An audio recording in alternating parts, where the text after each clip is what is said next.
ನಿಜವಾಗಲೂ ಇದು acid attack. ಇದರಿಂದ ಯಾರಿಗೆ ಲಾಭ? ನಿಜವಾಗಲೂ ಇದು ರಾಜಕೀಯ ವೈಷಮ್ಯಾನ? ತುಮಕೂರು ಮಹಾನಗರ ಪಾಲಿಕೆಯ ಫಲಿತಾಂಶ ಹೊರಬಿದ್ದ ತಕ್ಷಣ ಗೆದ್ದ ಅಭ್ಯರ್ಥಿಗಳು ಡೋಲು ಡಂಗೂರ ಸಮೇತ ವಿಜಯೋತ್ಸವದ ಮೆರವಣಿಗೆ ಮಾಡಿದ್ದು ಸಾಮಾನ್ಯವಾಗಿತ್ತು. ಪ್ರತಿಷ್ಠೆಯಾಗಿ ಗೆದ್ದು ಬಂದವರು ನೂರಾರು ಅಭಿಮಾನಿಗಳ ಜೊತೆ ವಾರ್ಡಿನ ತುಂಬ ಶೋ ಕೊಟ್ಟರು. ಪಟಾಕಿಗಳ ಅಬ್ಬರ, ಬಣ್ಣಗಳ ಎರೆಚಾಟದ ಜೊತೆ ತುಮಕೂರಿನ ಬಾರ್ಲೈನ್ ರಸ್ತೆಯಲ್ಲಿ ಆಸಿಡ್ ರೀತಿಯ ದ್ರವವನ್ನ ಎರಚಿ ಹಲವು ಮಂದಿಗೆ ಗಾಯಗೊಳಿಸಲಾಗಿದೆ ಎಂಬ ಸುದ್ದಿ ಕ್ಷಣಾರ್ಧದಲ್ಲಿ ರಾಜ್ಯಾದ್ಯಂತ ಹರಡಿತು. ಮೆರವಣಿಗೆಯಲ್ಲಿ ಕೋಲಾಹಲ, ಏನೋ ಗದ್ದಲ. ಸ್ವಲ್ಪ ಸಮಯದಲ್ಲೇ ಗಾಯಾಳುಗಳು ಆಸ್ಪತ್ರೆಗೆ ದಾಖಲು. ನಂತರದಲ್ಲಿ ರಾಜ್ಯಾದ್ಯಂತ ವಾಹಿನಿಗಳಲ್ಲಿ ಸುದ್ದಿ ಅಬ್ಬರ. ಎಲ್ಲ ಪಕ್ಷಗಳ ಪ್ರಮುಖ ನಾಯಕರು ಆಸ್ಪತ್ರೆಗೆ ಭೇಟಿ ನೀಡಿ ಗಾಯಾಳುಗಳಿಗೆ ಸಾಂತ್ವನ ಹೇಳುವ ಜೊತೆಗೆ ಶಾಂತಿ ಕಾಪಾಡುವಂತೆ ನಗರದ ನಾಗರಿಕರಲ್ಲಿ ನಾಯಕರು ಮನವಿ ಮಾಡಿಕೊಂಡಿದ್ದಾರೆ. ಇಷ್ಟೆಲ್ಲ ಪಾಲಿಟಿಕ್ಸ್ಗೆ ಕಾರಣ ಯಾರೋ ಒಬ್ಬ ಕಿಡಿಗೇಡಿ ಎರಚಿದ ರಾಸಾಯನಿಕ ಮಿಶ್ರಿತ ದ್ರವರೂಪ ಎಂಬುದು ಈಗ ಗೊತ್ತಾಗುತ್ತಿದೆ. ಯಾರು ಆತಂಕ ಪಡ್ತಕ್ಕಂಥ ಸ್ಥಿತಿ ಇಲ್ಲ. ಅದೃಷ್ಟವಶಾತ್ ಒಂದು 15, 20, 30 ಜನ ಇರ್ಬೋದು. ಇನ್ನೂ ಅವ್ರಿಗೆಲ್ಲರಿಗೂ ಆಸಿಡ್ ಹಾಕಿರ್ತಕ್ಕಂಥದ್ದು ಸತ್ಯ, ಅದರೊಳಗೇನಿಲ್ಲ. ಏನಾದರೂ ಅದೃಷ್ಟಕ್ಕೆ ಅದು ಇದು ಡೈಲ್ಯೂಟ್ ಆಗಿರ್ತಕ್ಕಂಥ ಸ್ಥಿತಿ ಒಳಗೆ ಅವ್ರಿಗೇನು ತೊಂದರೆ ಇಲ್ಲ. ಅವರ ಮಾಮದಾರಿನ ಹುಡುಗನಿಗೆ ಕಣ್ಣಿಗೆ ಕೆಳಬಿದ್ದಿದೆ, ಅವನಿಗೆ ಜ್ವರ ಬಂದವೆ, ಅವನಿಗೆ ಟ್ರೀಟ್ಮೆಂಟ್ ಕೊಡ್ತಾರೆ. ಇದಕ್ಕಿಂತ ಮಿಗಿಲಾಗಿ ಯಾರೋ ಈ ಥರ ಮಾಡೋಣ, ಯಾಕೆಂದ್ರೆ ಅದು ವಿಡಿಯೋಗಳೆಲ್ಲ ಇದೆ. ನಾವು ಯಾರೋ ಟ್ರೇಸ್ ಮಾಡೋಂಥ ಟ್ರೇಸ್ ಪೊಲೀಸರು ತತ್ಕ್ಷಣ ಅವರ ಟ್ರೇಸ್ ಮಾಡಿ ಅವನಿಗೆ ಶಿಕ್ಷೆ ಕೊಡಬೇಕಾಗ್ತದೆ. ಇದೇನಾರ ಹೆಚ್ಚು ಕಮ್ಮಿ ಆಗಿರೋದು ಎಷ್ಟು ಜನಕ್ಕೆ ಎಷ್ಟು ದೊಡ್ಡ ಅನಾಹುತ ಆಗಿರೋದು ಆ ಕಾನೂನು ಸಡ್ಲ ಮಾಡಿಕೊಳ್ಳೋದು. ಪೊಲೀಸರು ಇಷ್ಟಕ್ಕೆ ಎಲ್ಲ ನೋಡ್ಬಿಟ್ಟು ಎಲ್ಲಿ ಆ ವಿಡಿಯೋ ನೋಡ್ಬಿಟ್ಟು ತತ್ಕ್ಷಣ ಹಿಡಿಬೋದಾಯಿತು. ತುಮಕೂರು ನಗರ ಪಾಲಿಕೆಯ 16ನೇ ವಾರ್ಡಿನ ಕಾಂಗ್ರೆಸ್ ಅಭ್ಯರ್ಥಿ ಇನಾಯತುಲ್ಲಾ ಖಾನ್ ಅವರು ಜಯಗಳಿಸಿದ್ದು ಅವರ ಬೆಂಬಲಿಗರೊಂದಿಗೆ ಬಾರ್ಲೈನ್ ರಸ್ತೆಯಲ್ಲಿ ಮೆರವಣಿಗೆ ಹೋಗುವ ಸಂದರ್ಭದಲ್ಲಿ ಈ ಘಟನೆ ನಡೆದಿದೆ. ವಿಡಿಯೋದಲ್ಲಿ ಕಾಣುತ್ತಿದೆ ನೋಡಿ. ಗುಂಪಿನಲ್ಲಿದ್ದ ವ್ಯಕ್ತಿಯೊಬ್ಬ ಬಾಟಲಿಯಲ್ಲಿನ ನೀರಿನಂತಹ ರಾಸಾಯನಿಕವನ್ನ ಎರಚುತ್ತಿದ್ದಾನೆ.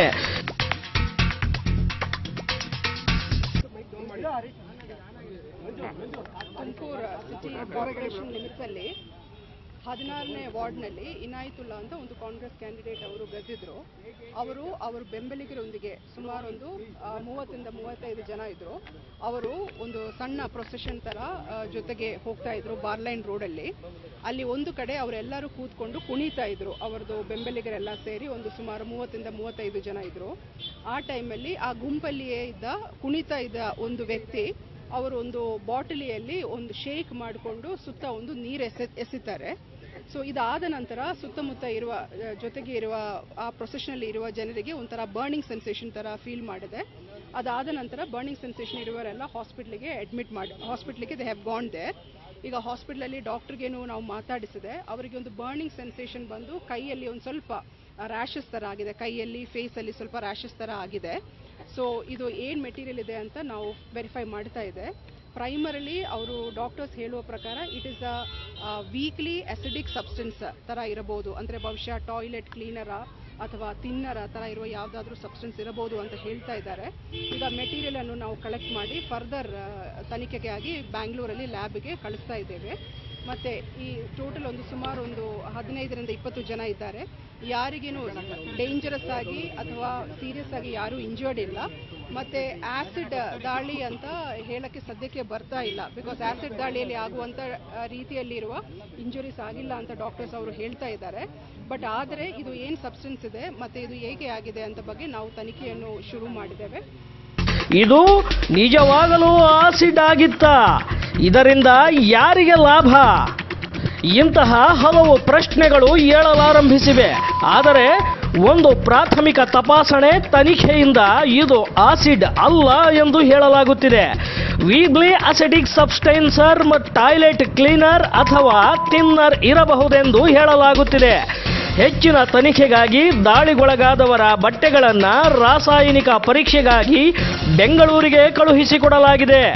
ಈ ದ್ರವ್ಯದ ಎರಚಾಟದಿಂದ 10ರಿಂದ 15 ಮಂದಿಗೆ ಸಣ್ಣ ಪುಟ್ಟ ತೊಂದರೆಯಾಗಿದೆ. ವ್ಯಕ್ತಿಯನ್ನ ಪತ್ತೆ ಹಚ್ಚುವಲ್ಲಿ ಪೊಲೀಸರು ಸೂಕ್ತ ಕ್ರಮ ವಹಿಸಿದ್ದು ಶೀಘ್ರದಲ್ಲೇ ಈ ಅವಘಡಕ್ಕೆ ತೆರೆ ಎಳೆಯಲಿದ್ದಾರೆ.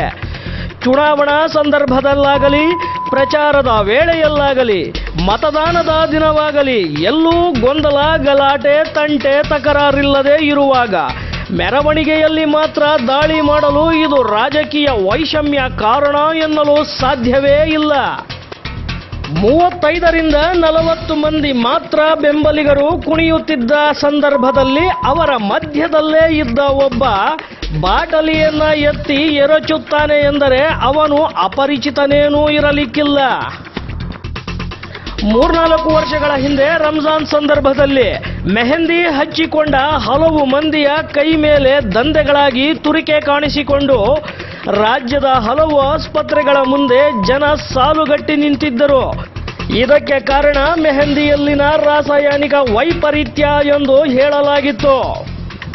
ಅಂತೆಯೇ ಇಲ್ಯಾರೋ ಒಬ್ಬ ಕಾಂಗ್ರೆಸ್ ಅಭಿಮಾನಿ ಪನ್ನೀರಿನಂತಹ ಸುಗಂಧ ದ್ರವ್ಯವನ್ನು ಅಥವಾ ಬಣ್ಣವನ್ನು ಎರಚಿರಬಹುದು.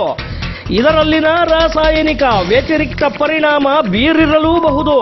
ವಿಷಯ ಇಷ್ಟು ದೊಡ್ಡ ಮಟ್ಟಕ್ಕೆ ಹಬ್ಬಿದಾಗ ಎರಚಿದಂತಹವ ಹೆದರಿ ಹೇಳಲು ಹಿಂಜರಿದಿರಬಹುದು. ಆದರೆ ಈ ಹಿಂದೆ ಯಾವುದೇ ರಾಜಕೀಯ ಕಾದಾಟಗಳು ಆಗಿಲ್ಲ.